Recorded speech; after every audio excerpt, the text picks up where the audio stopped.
Shalom saudara-saudara sekalian, selamat pagi dan salam sejahtera. Tema kita pagi ini adalah hukum atau janji yang terambil dari Galatia 3 ayat 23 sampai 29. Untuk nats, saya tidak akan membacakan bagi kita semua, dan alangkah baiknya apabila keseluruhan kitab Galatia ini dibaca sebelum mendengarkan renungan ini. Mari kita berdoa. Bapa kami yang baik dan besar, terima kasih untuk kasih setiamu sepanjang hidup kami. Di dunia yang tidak sempurna ini, kerajaan-Mu datang dan membuat kami mendapat status sebagai anak-anak-Mu. Roh Kudus, pimpin kami dalam mendengarkan kebenaran firman ini dan menghidupinya. Amin. Kalau kita membaca perikop tema di atas, kita bisa langsung menemukan dua hal yang dikontraskan dari bacaan tadi. Hal yang pertama adalah hukum, dan yang kedua adalah iman. Persamaan dari keduanya adalah sama-sama merupakan instrumen untuk dibenarkan di hadapan Allah. Sedangkan perbedaannya adalah hukum dan iman mempunyai cara kerja pembenaran yang berbeda, dan mereka berlaku di masa yang berbeda pula. Saya ulangi, hukum dan iman sama-sama instrumen pembenaran, namun cara kerjanya berbeda dan waktu terjadinya berbeda pula.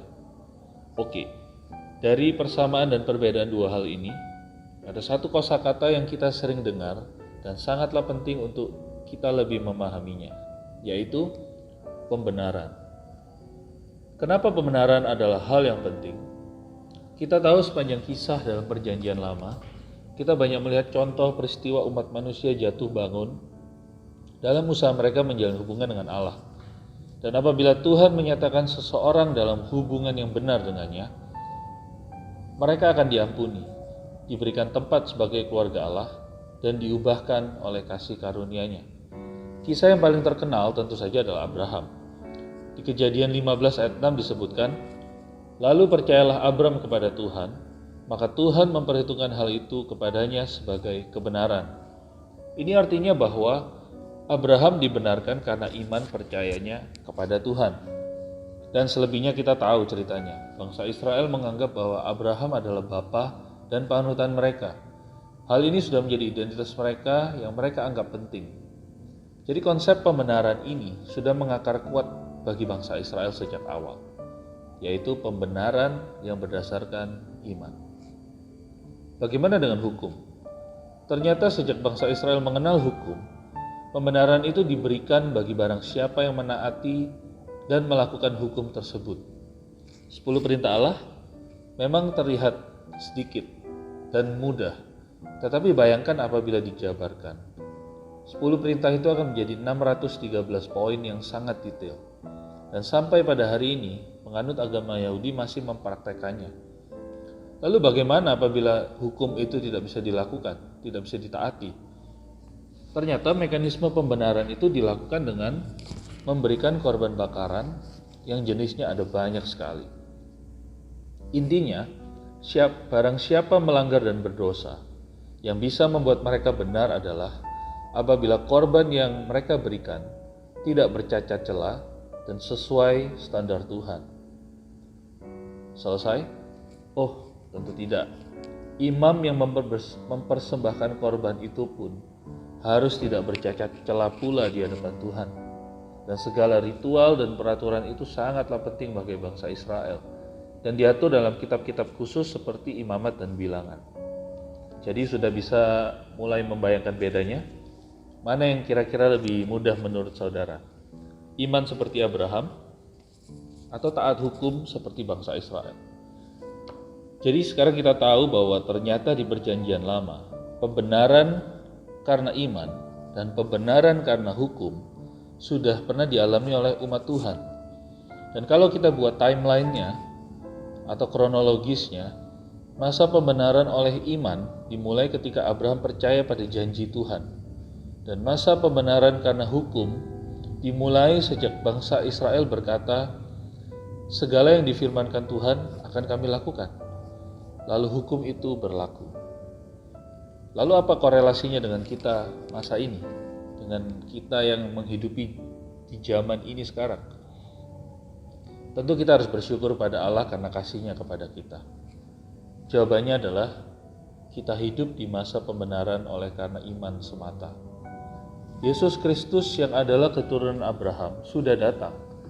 Cara hidupnya yang menaati seluruh hukum Taurat dengan mengasihi Tuhan dan sesama, dan sebagai Raja Israel, Dia mati menerima kutukan dan konsekuensi kegagalan Israel dalam memenuhi hukum itu dan membawa pertobatan bagi kita, sehingga berkat dan pembenaran Tuhan bisa datang menghampiri semua orang, apapun sukunya, status sosial, dan jenis kelamin.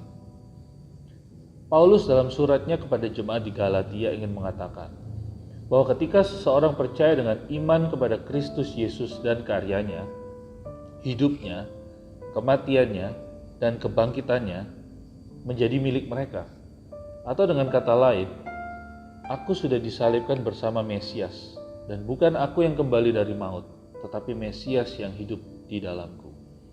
Seperti kata Paulus dalam Galatia 2 ayat 20b, dan hidup yang aku miliki sekarang, aku hidup berdasarkan iman di dalam Anak Allah yang mengasihiku dan memberi hidupnya untukku.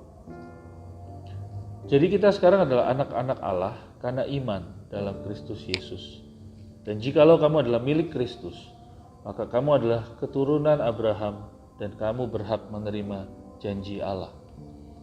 Kata-kata terakhir ini berkorelasi dengan Roma 4 ayat 13 yang berbunyi demikian.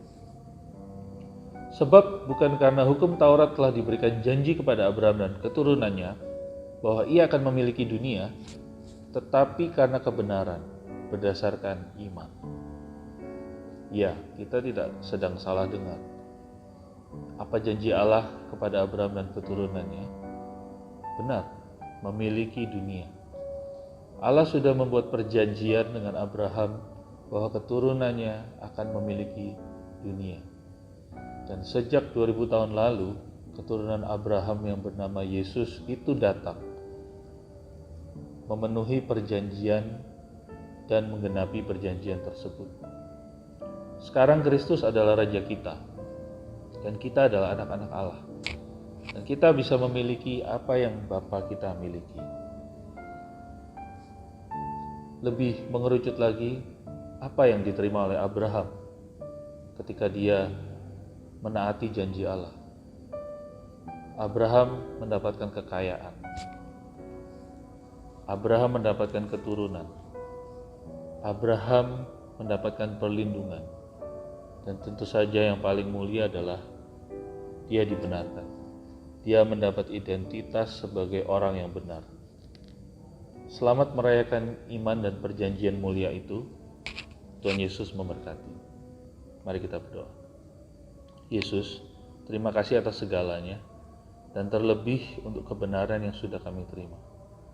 Kami mau hidup di dalam perjanjian itu dengan amin.